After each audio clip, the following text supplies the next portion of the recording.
ভিডিওটা শেষ পর্যন্ত দেখুন এবং এনার কথায় কতটা যুক্তি আছে কমেন্টে বলে যাবেন। ওনার নাম তো সূর্য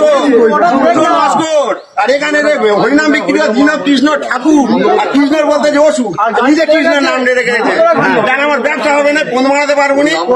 দীনকৃষ্ণ ঠাকুরকে কুকুর বলে অপমানিত করলেন, ভিডিওটা দেখে নিন।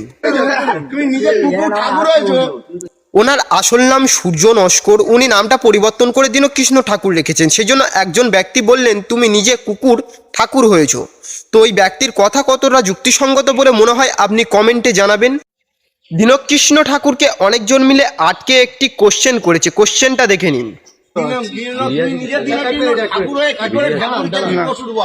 তো অনেকে দীনকৃষ্ণ ঠাকুরকে বলেছে তুমি নিজে দীনকৃষ্ণ ঠাকুর হয়ে কিভাবে ঠাকুরকে অসুর বলো। আপনার কি মনে হয় এই কোশ্চেনের কোনো যুক্তি রয়েছে? কমেন্টে জানাবেন।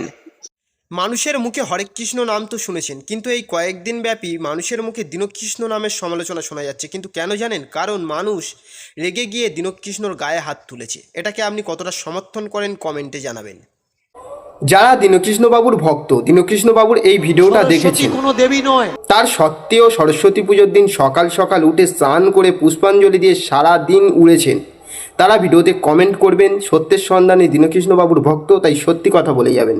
দীনকৃষ্ণ ঠাকুরের ভক্ত, দীনকৃষ্ণ ঠাকুরকে কেউ কিছু খারাপ কথা বললে বুকে আঘাত লাগে, তার সত্ত্বেও সরস্বতী ঠাকুর তুলে ব্রাহ্মণ দিয়ে পুজো করেছেন এমন ব্যক্তি থাকলে ভিডিওতে কমেন্ট করে যাবেন।